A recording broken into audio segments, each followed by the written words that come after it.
Political power stems the barrel of a gun. Now, what we need to actually get to is the meat and potatoes of what's going on here in terms of Marxism, right? Because everyone keeps saying, Haas, they own their own means of production. They own their own means of production. And to basically give you a palate cleanser, I'm going to give you a statement that I'm going to probably have to justify, right? But whoever fucking told you that relations to production, which define classes, right? Classes are defined by the relationship to production. Whoever told you that relations to production are defined by ownership or the lack thereof has not given you the full story. Has not given you the full story. By the end of Capital Volume 3, which was not a finished work, which was not a completed work, Marx makes it very clear that he makes a transition from placing primacy to private property and ownership as what defines class difference to revenue, right? Because the proletariat and the bourgeoisie are defined by whether they own the means of production only because the means of production exclusively take the form of capital. So a form of private property under capitalism, as it was relevant for Marx, is a form of capital. It's a form of private property that exists for the sole purpose of generating profit and generating more profit and capital accumulation, okay? And the proletarian does not have any private property and is forced to sell their labor, okay? Their labor, this is the most important part, being the vital and material source of profit, the objective source of profit. And therefore, capital is private property, right? Well, when Marx was first giving his analysis of class differences, the young Marx, he was analyzing that within the context of the relationship between proletarian and bourgeoisie in the urban, centers. It was a very avant-garde analysis of a very avant-garde segment of society and a very avant-garde country, England, which was more advanced than anyone else at the time, right? But this neglects the fact, right, that most forms of private property in history don't serve that purpose. And Marx actually was very clear about that himself. For example, he talks about primitive accumulation before the full-on capitalist mode of production. And that was a form of the accumulation of surplus value, right, which was basically by aggregating labor and separating people from their means of production. And there's that form of accumulation, right? That form of revenue. But even before that, there's the type of accumulation that's based on the accumulation of commodities and the accumulation of means of production.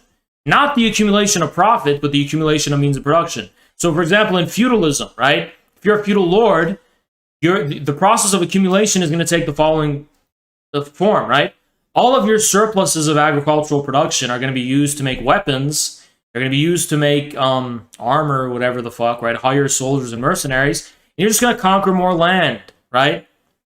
And the forces of production never actually become revolutionized. You just keep spatially expanding a fixed mode of production, right? So that's the form of accumulation. But in capitalism, when capital becomes the source of, when the thing that becomes accumulated is capital itself, all that is solid turns to air. Every specific form of private property becomes liquefied and in a utilitarian way becomes instrumentalized for the purpose of acquiring profit. Okay? So a capitalist, for example, doesn't have a sentimental attachment to any of his assets. A capitalist uses his assets to make a profit. It's all about money, okay? They don't give a fuck what they have to buy or sell or liquidate. It's all numbers. Everything's liquid, all right? It's liquid assets. Everything's liquid, right? They're a liquidator class. They're jellyfish. That's the capitalist class. That's the bourgeoisie. I want you guys to remember, the bourgeoisie is the urban glasses-wearing class. What does that mean? The spectacle-wearing class. They exist at a distance toward reality, right? They have this distance toward the world where they're not attached to anything. They're above it all. They're a universal cosmopolitan citizen. So everything for them can change hands, everything becomes under the domination of the form of exchange value. Like, see this knife? Yeah, this is the form of exchange. I'll exchange this for a fucking plunger. And it makes no difference to the capitalist, because the capitalist is all about the money and all about the abstraction, okay? So you have to understand there's all these sociological implications there too, right? It's Marx's early writing. So accumulation is, revenue is actually the most important thing, right? Because a capitalist generates revenue in the form of profit, okay? The profit having the purpose, right, of generating more. Revolution. Good morning, revolution, Michael. Thank you so much, man. Good morning, revolution. The purpose of the profit being the generation of more profit. More profit. And then for Marx, there's also wages, right? And what's the purpose of acquiring revenue and wages? Subsistence, okay? Subsistence. The conditions of subsistence are obviously relative, but that's the purpose of wages, right? So when people ask, isn't a worker a capitalist because they're selling their labor for wages? They're turning a profit? Well, yeah, but the worker lives based on a relative condition of subsistence. A worker can't really expand their means of production for the purposes of getting more money, unless, I guess, becoming more skilled at what they're doing, right? But beyond, I mean, there's a definite upper limit there, right? A worker is selling the very source of profit, okay? So what is the petite bourgeoisie then? The petite bourgeoisie is basically referring to two things, right? It's when let's say the form of peasant ownership that existed in the past, that private property, which for the peasants was a form of subsistence, actually, right, becomes transformed into a form of capital, right? And usually that fails, and the peasant, becomes a bourgeois, or they become proletarian. But the petite bourgeoisie, again, is not a stable class. It's a class, just like the Higgs boson particle, right? It immediately collapses into a proton or an electron or something, right? Well, in this case, it collapses into the proletariat or the bourgeoisie. It does not have a steady state. So when people call farmers petite bourgeois because they own their own means of production, they're neglecting the most important aspect of what defines relationships to production, which is revenue, okay? And farmers, in terms of their relation to the streams of revenue is concerned, are primarily concerned with subsistence of their current conditions of production, as well as paying rents. This is what no one pays attention to. Because remember, Marx developed this Trinity formula: capital, wages, and rents, right? And for Marx, rents, the category of rents was belonging to the landowner and then to the financial capitalist, because the landowner uses their land as a source of security and leverage, which banks then leverage to give out loans. And there you go. It's the origin of fucking financial aristocracy. Valorization is almost as bad a translation as abolition is for Aufheben. The German word is Verwertung. Capital literally means an added contextual social value, a spring of wealth. Yeah. Thank you so much, Chris. Appreciate you so much, man. Yeah, absolutely. All right. So in sum, you cannot call farmers petite bourgeois because their relationship to production is actually not defined by capital accumulation. It's defined by a peasant-like form of subsistence of their conditions of production itself. Okay? They're not petite bourgeois. That's a fucking mean. The petite bourgeoisie is something wedged between the bourgeoisie, which only wants to accumulate profit for profit's sake, and the proletariat, which only has its labor to sell. Okay? That is not where the peasant lies. The peasant as a category is a fundamental prerequisite to the form of class distinction that arises in modern capitalism. Okay? So these are actually peasants in a modern form, or the modern equivalent to what peasants were in the past. The proletariat almost never owned no means of production, right? They always owned something that was part of their conditions of subsistence, all right, alongside their labor. They always owned some small plot of land in the countryside or something else that they could basically make a living off of for purposes of subsistence, other than their labor. And that has just been true throughout history. So what has this confusion actually led to? And this is actually something I want to talk about.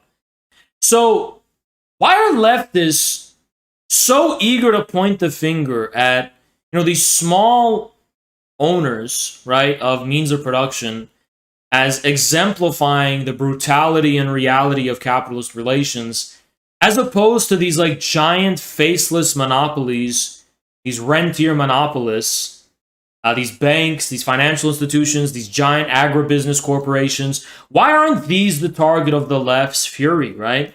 The answer to this actually might shock you. It might surprise you a little bit, right? It may come as a, you may find it a little bit puzzling, is what I'm trying to say, right? Well, more or less, what you're dealing with is that in a very strange way, because of the counterculture's cultural turn, right? The only way leftists really know how to relate to what Marx meant by class is in the form of these like phenomenally apparent social phenomena and formations that are immediate to them. So, for example, leftists don't think about the monopolists. They don't think about the conspiratorial elites, right? The globalists. They don't like this vernacular, these words, because for leftists, that's too abstract. That's referring to something faceless. That's referring to something that doesn't take like phenomenal cultural form in any immediate sense. Leftists are the type of people who are they're the most naive people in the world, where they basically think like, okay, here's our reality. Oh, thank you so much, man. Because Bezos aren't interested in uplifting the Appreciate masses. you, man. They just want to drag down those they perceive to be doing better than them. Yeah, you're absolutely right, right? But it's also how, they have this thing where for them, they don't take seriously the idea that in terms of underlying and unseen powers, our reality isn't given. Leftists think everything is on the surface. They don't think there are actually deeper forms of power and deeper forms of, class dictatorship and rule than what's on the surface. So when you talk to them about Soros and the globalists, they laugh at you. They're like, what are you, a conspiracy theorist? I've never met George Soros myself. So because they can't make that something culturally immediate to them, they dismiss it entirely as a deranged conspiracy theory. And then what ends up happening is that they look around themselves and they say, but you know what? I have this neighbor who has a spare room, and they're a landlord because they rent out their spare room in their house, or this spare room that they own. I know this local cook who sells food at his restaurant, or look at these owner-operators and these truckers in Canada, or look at these people, or look at these boaters. This is what these piece of shit Chapoid scum, the Chapo Trap House pieces of shit, by the way, are fully on board with the Malthusian agenda. It's their number one favorite thing, right? This is what they say. The Trump supporters, they're not working class, they're boaters. They own boats, right? They have boats, and that means they're extremely privileged. So they turn against the segment of the population that has relative forms of wealth, I guess, compared to them. And they say, you're a bourgeois, you're what Marx was talking about, you're the ruling class, you're the ruling class. And they attack these people as kulaks, right? And they don't even believe the real ruling class exists. It doesn't even exist for them, right? They've gone to this very extremely bizarre interpretation of Marxism, where unless you're like this young person or you're a homeless person, unless you're marginalized and basically own literally nothing at all, unless you own nothing at all, okay, you are privileged. If you don't own literally nothing at all, you're privileged. The real working class are people. Thank you so much, Chris Morlock. Ironically, Marxists who just read Volume 1 and 2 and base their entire worldview on it are the worst reactionaries. Engels basically admitted this in the letter to Bloch. Absolutely. Thank you so much, Chris Morlock. Yeah, you're so right about that. The most important thing is to return to that Volume 3, because that's where you realize Marxism was never a finished project at all. And there's so much more that's unanswered, right? But here's the thing, right? These people don't believe there's a real ruling class at all, and they like to attack a sociological archetype. So let me tell you the sick truth of these fucking leftists. Let me tell you the sick truth of these people. What they basically believe is that there's no real ruling class in terms of like actual monopolists and people. There's only structures and archetypes, cultural archetypes.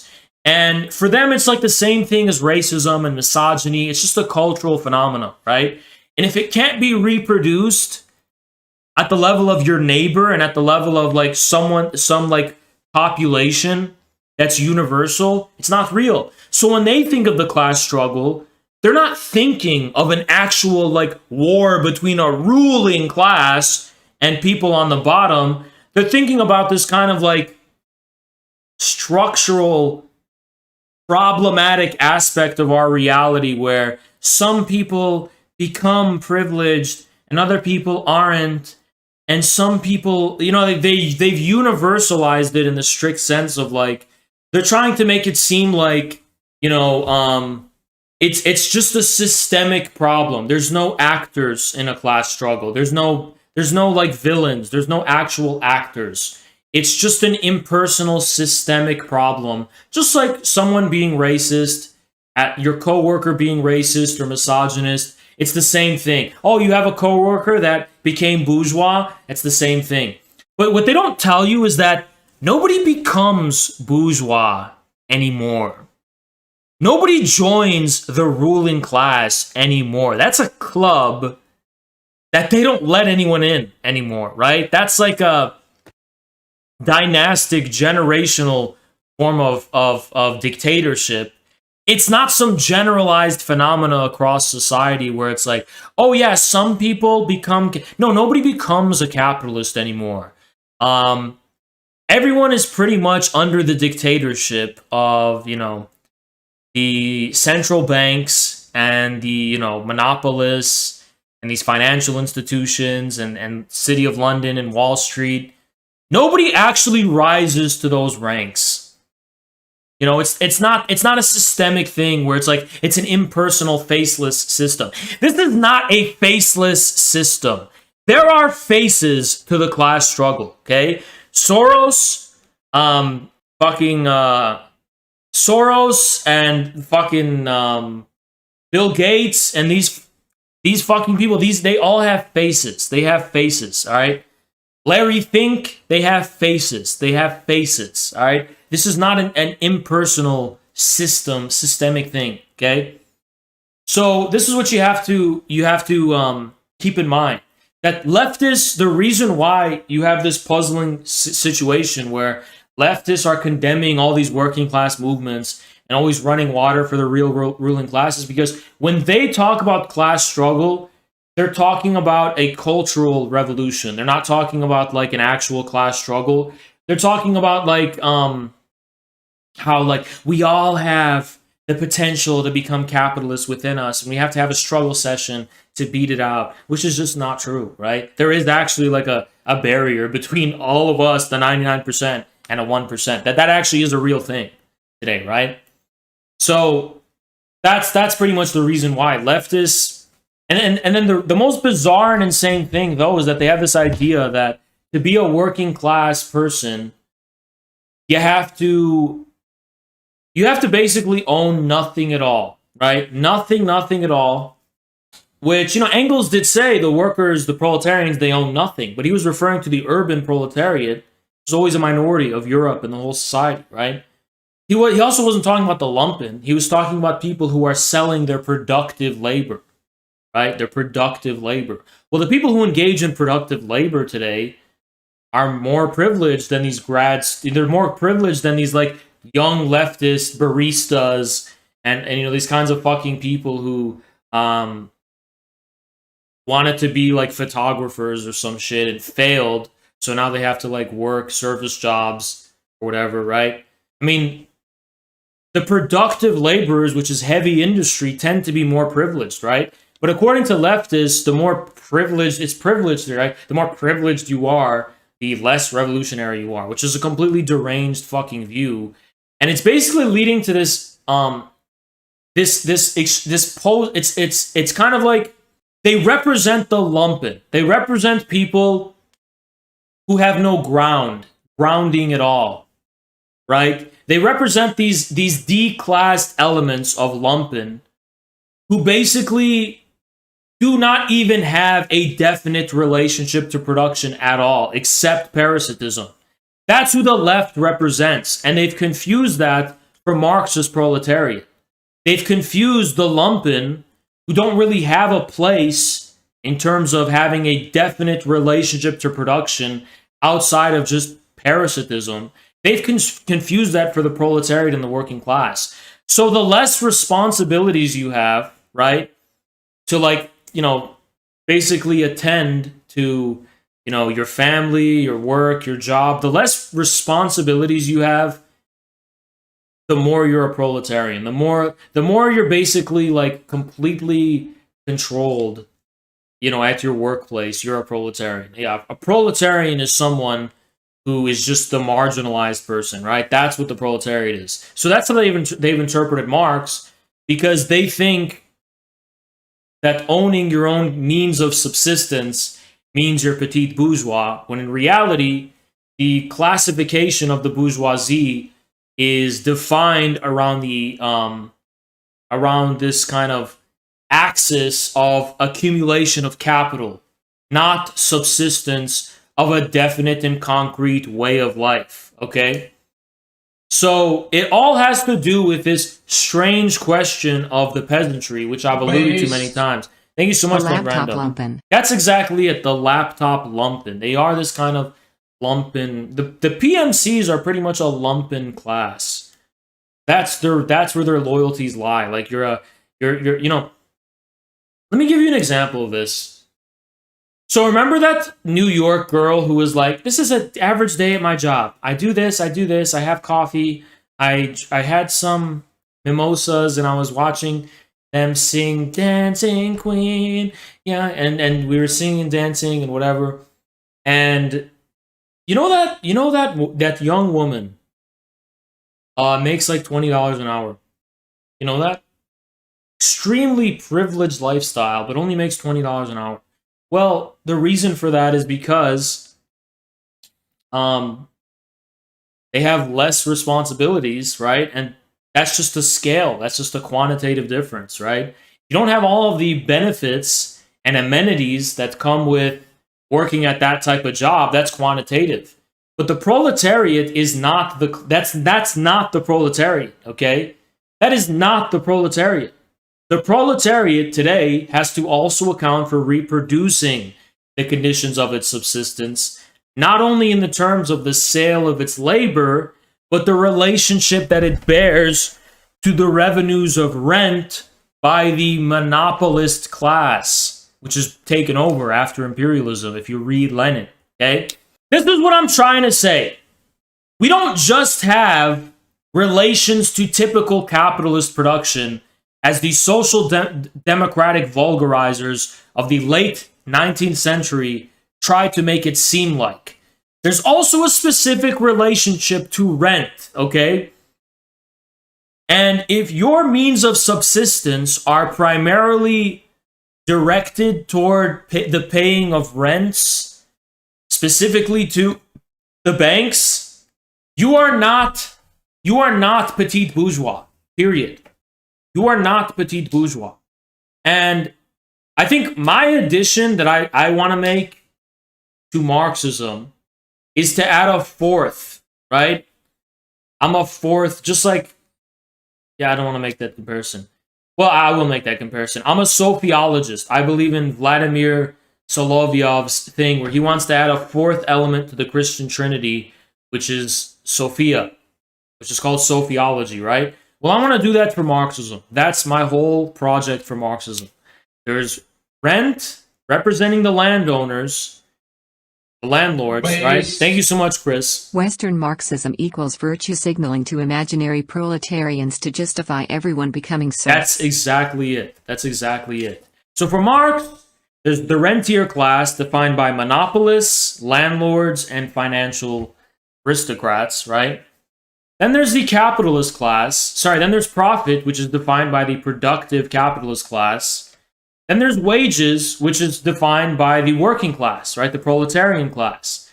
Well, I want to add a fourth. I want to add a fourth form of revenue corresponding to a fourth class. And that is the peasant. I think the peasant is a feature of what Marx was analyzing that was not transitory, but is actually eternal, right? There's a fourth. That fourth, and what is the form of revenue corresponding to that fourth? That revenue to me is the conditions of reproduction. It's a type of subsistence, whether it takes the form of state welfare, whether it takes the form of like the social safety net, the array of benefits that you get, whether it takes the form of a small plot of land or an owner-operator truck or some kind of farm that you own. It's this type of means of production that represents the conditions for the reproduction of the conditions of production itself. It's basically means of production that allow you to reproduce your way of life, okay? And my theory, actually, is that this was something missing in Marx's Volume 3, which was unfinished, and that there's a similarity between the peasant and the landlord, the rentier person, which is actually a similar relationship between the capitalist and the proletarian. The rentier, the one who gets their revenue from rent, has a kind of parasitical relationship to the people whose form of revenue consists in their reproduction of their conditions of production. Peasantry is concrete subsistence, and proletariat is subsistence in the abstract. Yeah, I think you're on to what I'm trying to get at here. I think you're on to it. I don't know if I would phrase it that way exactly, but yeah, it's like there's a proletarian and peasant versus bourgeois and landlord. There's a fourth to Marx's Trinity formula. There's a fourth, right? There's a fourth. Just like there's a fourth to the Christian Trinity, which is the Sophia. And I apologize if that's heretical to you, but that's what I believe, right? There's a fourth to Marx's Trinity of rent, wages, and profit. And I think that is decisive. I think that is of decisive significance for changing our understanding of Marxism, right? Because, again, there is a type of private property that is not directed toward accumulating more property, but is directed toward reproducing your conditions. Just support us. Thank you so much, Theodore. I appreciate that. I appreciate that a lot. See, I think one of the wrong assumptions Marxists made in the past was they thought all private property has to serve the purpose of accumulating more property, right? Rent, revenues in rent, if you're a landlord, it makes you want to own more land so you can acquire more rent, right? If you're a capitalist, you want to acquire more property in the form of profit, right? In the form of money, in the abstract, right? But there's also a form of property that refers to the conditions of our... there's also a form of property that human beings have across history, which is not meant to accumulate more property, but is meant to reproduce our conditions of life. I call it the objective essence of property. I think Marx only ever paid attention to the development of private property in the form of the subjective form of private property by the state, by state institutions, which is what Western history is. And this is actually part of my theory of the Asiatic mode of production. How can I tie the Dutch farmers to the Qing dynasty being socialist? I can do so just like I can with Sophiology, Vladimir Solovyev's Sophiology, which adds a fourth element to the Christian Trinity. This fourth element for Soloviev, by the way, I'm going to briefly introduce you to Sophiology. So Vladimir Soloviev said that there were three elements of the Christian Trinity: the Father, the Son, and the Holy Ghost. He said there's now a fourth called the Sophia. The Sophia is a kind of feminine essence, which is referring to an all unity of the Christian Trinity in the form of the collective body of humanity, right? There's a collective body of the human community, of a human collectivity. For Soloviev, this is Russia. This is the motherland of Russia, right? And it's the people, the ethnos of Dugin, right? So this is the Sophia. This is where the Sophia dwells. The body of humanity is the Sophia, right? And it's from about this body of humanity, this determinate body of humanity, that there arises the Trinity in the first place. So for Soloviev, the fourth element, which is the Sophia, is an all unity. It's a unifying element of the Christian Trinity. Okay? So similarly, when it comes to the form of private property that I'm talking about, which is the objective essence of private property, that did exist in so-called Asiatic modes of production. And it's not a coincidence either, because Asiatic modes of production were what? They were these giant kind of collectivist empires. They were collectivistic empires where everyone was a servant of the emperor. Everyone would answer to the emperor, to the Khan, to the emperor, to the sultan, right? To the Shah, whatever you want. And all society, the whole society was amalgamated into this single all unity, this one unity of the whole society in the form of the sublime state, right? The emperor, the sultan, whatever, right? But then in addition to that,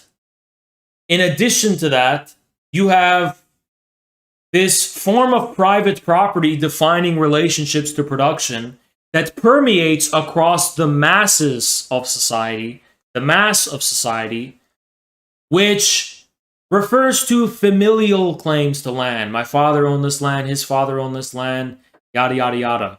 This kind of Gemeinschaft relationships of production that are defined by, yeah, do you own this property? Yeah, I own it. Oh, do you have a title saying you own it? I don't have a title, but according to our conventions and according to the mores of our village and what's known in our village, this is mine. This belongs to this family, this tribe. This is ours, right? So that's a form of private property that is not based on accumulation, but is based on reproducing conditions of subsistence. Now, I think in Asiatic modes of production, it may take the form of some accumulation, but not without undercutting the feudal political relations. Thank you, Pillow. Tribute to the Khan. Long live the eternal Afro-Asiatic Thank you, beard. Pillow. Flexed biceps. So, for example, biceps, flexed biceps. Thank you so much, beard, man. Appreciate man you. with beard. Man with beard. All right. Thank you so much for that. But, you know, in the Asiatic mode of production, you're basically dealing with this circumstance where if you want to get more land and you want to get more private property, you know, as a rich person, you kind of have to go through politics a little bit, right? You have to kind of rearrange. You can't just do it in this kind of liquefied way, right? So this is what we're talking about. And then this is interestingly, right? If you have no land at all, you become a merchant and you start selling things and you get land. And the aim, it seems like the aim of production is about this sociological, peasant-like, you know, reproduction of conditions of subsistence. I want to have, I want to be able to subsist off my land and subsist off my village, whatever. Be someone who's well respected in my collect tax revenue, sure.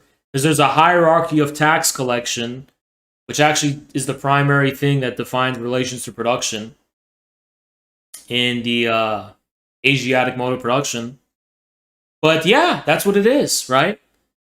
So I propose a fourth element to Marx's formula to understand phenomena like the Dutch farmers' protest, right? I mean, leftists are telling us that these are privileged petit bourgeois people because leftists have gotten around to this extremely stupid conclusion, right? That, can I ask you guys a question? You know how leftists always historicize everything? They always say, for example, you're eternalizing and you're reifying something specific to our mode of production. I was going to ask you, guys, what is historicism? What does it mean for something to be relative to our specific time, right? They'll basically say something like, you're assuming that this is some given human nature, but actually, because of the specific way in which it's reproduced today, it's not the same because it changes across time. It's reproduced in different ways. I always want to ask these Marxists, isn't the conditions of your Marxism then subject to the same law that your Marxist theory itself has conditions of reproduction that are non-given?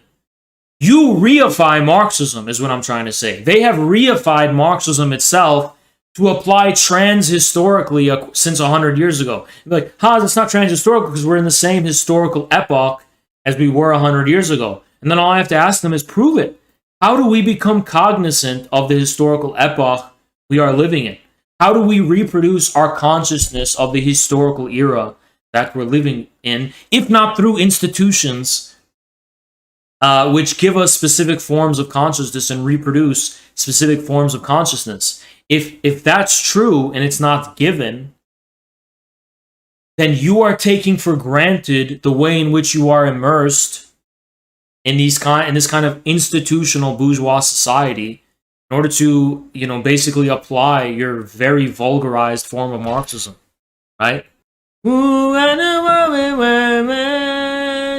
well, I thought you didn't. What you say? How are institutions supposed to provide consciousness? Here's what I'm trying to say, right? This kind of sounds a little muffled. Yeah, I should elaborate more on that.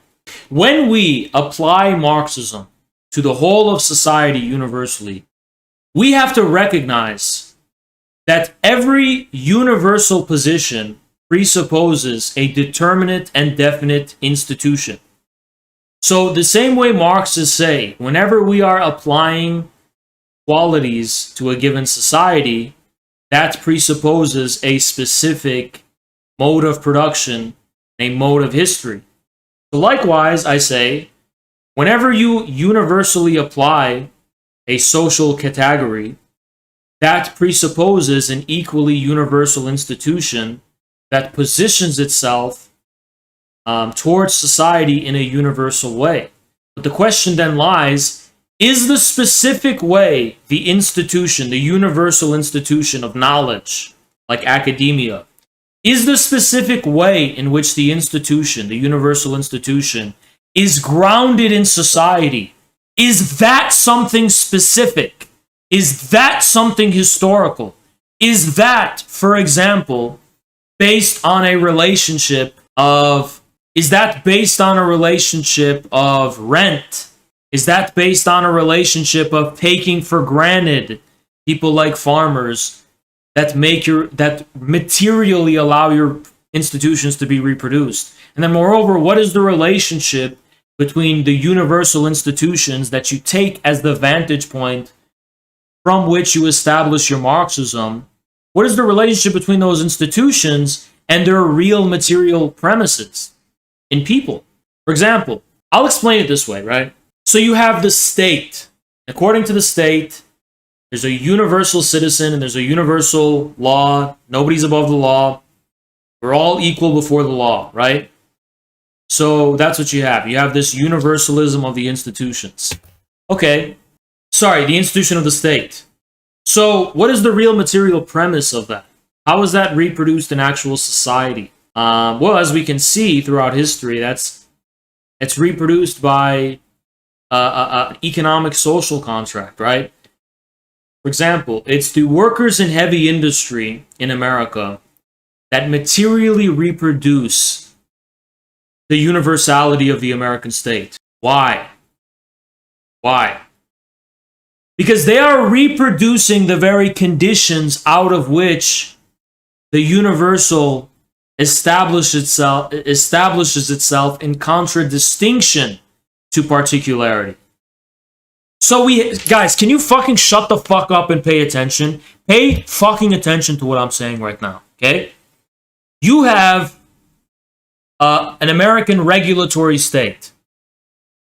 And it's defining all of these different labor regulations and this kind of corporate partnerships with the strategic sectors of the economy, yada, yada, yada, right?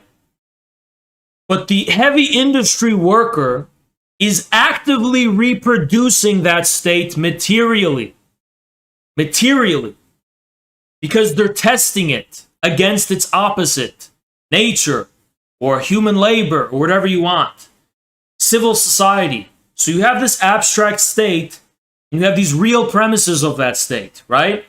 The worker, the peasant, I should say, the sociological peasant, reproduces the state itself materially through their labor. Because they define the definite form of human intercourse with nature itself and with other human beings as well that define the basis of a community. And the universal community of the American state, or of states more generally, principally defines itself in its scope by these regulations, right? Safety standards for labor, environmental standards, relationships to heavy industry corporations, whatever. This is how the state defines its relationship to nature, to the material world itself, right? And that is what gets reproduced. Sorry, and in doing so, or let's just say this is a symptom of the fact that the American state establishes a universal social community which is defined by a specific relationship, for example, toward nature that we have. So, for example, when the state establishes all of these regulations, they are also establishing the regulations that define, our relationship to nature and to ourselves, right? Labor regulations, safety regulations, environmental, whatever. So this is the Sophia. You have to start thinking like Vladimir Soloviev and Kojev, by the way, guys.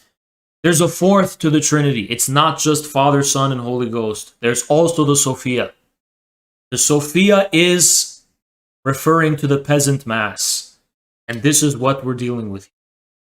The regulatory state, let me put it this way. The regulatory state and its regulatory laws are defined by a specific intercourse with the natural world for which the heavy industry worker is at the frontier of, is at the avant-garde of. First, a worker has to slip and crack his head on the ground from a banana peel, or they have to get stuck in a mine shaft, or they have to get poisoned by some chemicals in a warehouse or a factory, or, they have to get caught in an oil rig accident. This is the stuff out of which the regulatory language and code and law of the state will be derived from. In reproducing their conditions of subsistence, moreover, this peasant worker mass reproduces the conditions of sociality out of which the community of statehood arises as an abstraction of. What did Mao Zedong say, guys? I'll simplify it for you. Mao said, political power stems the barrel of a gun. A man who holds the gun, the soldier with their rifle, with their pistol, their gun, whatever, right? They are holding the state. I am holding the power of the state. Here stands the frontier between the state and its otherness. This is the state. See, I'm adding to what Mao said. Political power stems from the hammer of the worker, from the pickaxe of the worker, from the shovel of the worker, from the drill of the worker. You understand it now. You get it now. Does that make sense now? Radio silence. Stupid ass chat. Radio silence. Anyway, guys. I do have to get going.